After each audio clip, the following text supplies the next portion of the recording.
여러분 주일 잘 보내셨어요?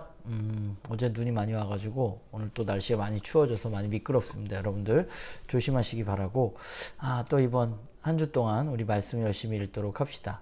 오늘 우리가 함께 읽을 말씀은 역대하 32장 24절부터 33절까지의 말씀입니다.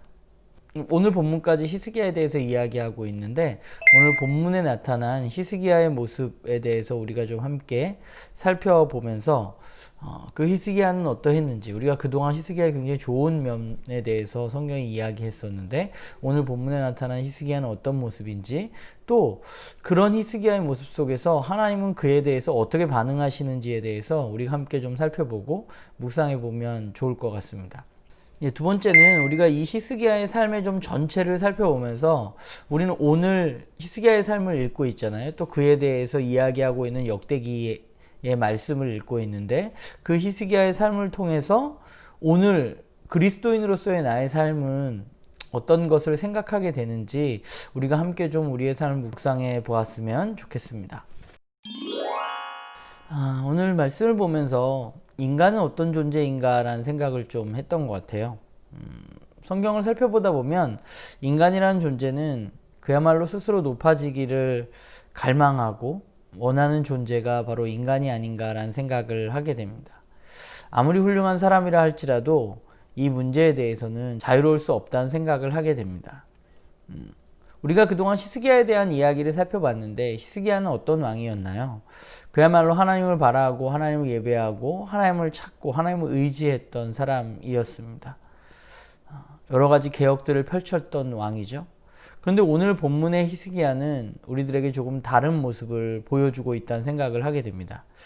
그의 마음이 교만해져서 그가 받은 은혜를 기억하지 못했던 교만해진 히스기야를 우리는 만나게 됩니다. 병이 나서 그것을 고쳐달라고 하나님 앞에 기도하고 하나님께서 그 병을 고쳐주셨음에도 말미암고 그 하나님을 기억하지 못했던 것이 오늘 본문에 나타난 히스기야의 모습이죠. 그리고 그 마음에는 교만이 자리 잡고 있습니다.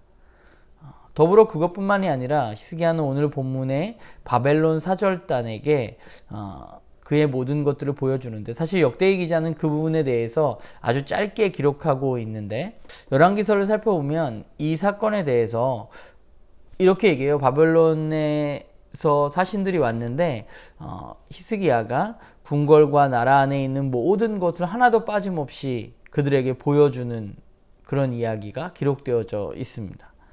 생각을 해봤어요. 그는 왜 바벨론 사신들에게 그것들을 다 보여줬을까? 제가 봤을 때는 자랑하고 싶어서가 아닐까라는 생각을 하게 됩니다.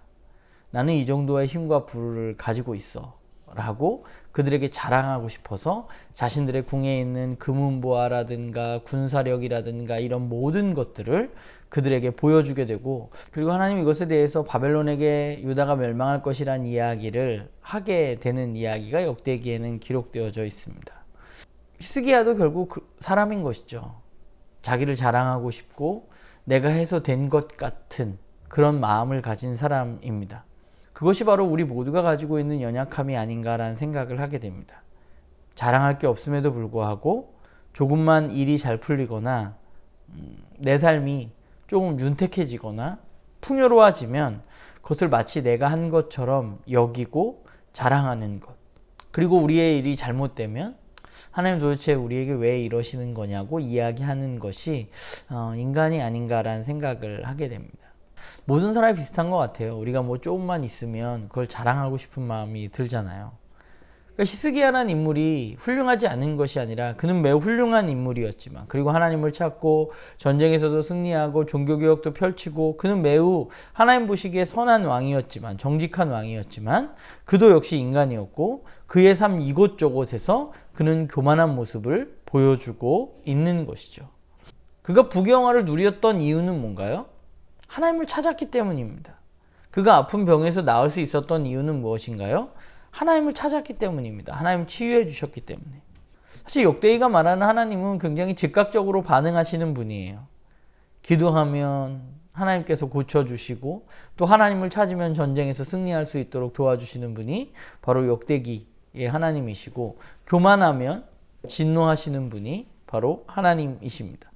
역대기 기자가 왜 우리들에게 그렇게 이야기해주고 있느냐?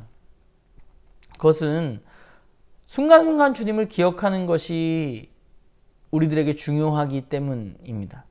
이 글을 읽고 있는 포로기 이후의 유다 민족들에게 순간순간마다 하나님을 찾고 하나님을 기억하고 잘못된 것을 회개하면 하나님은 언제나 그들과 함께 하신다는 그 말을 자신들의 역사를 통해서 이야기하고 있는 것이죠.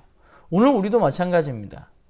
우리도 순간순간 주님을 찾고 그분을 기억하는 것이 우리에게 필요합니다.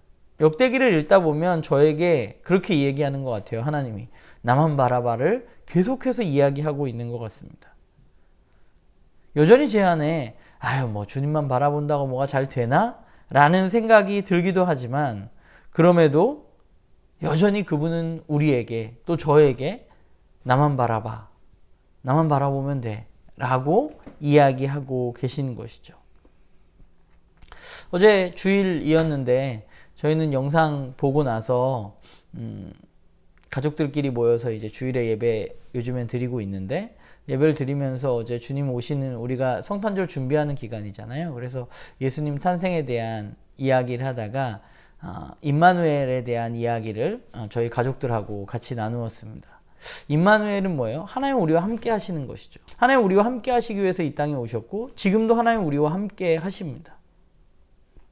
문제는 무엇인가요? 우리와 함께 하시는 그 하나님을 내가 느끼고 있느냐 그렇지 못하는가 하는 것은 나의 문제인 것이죠.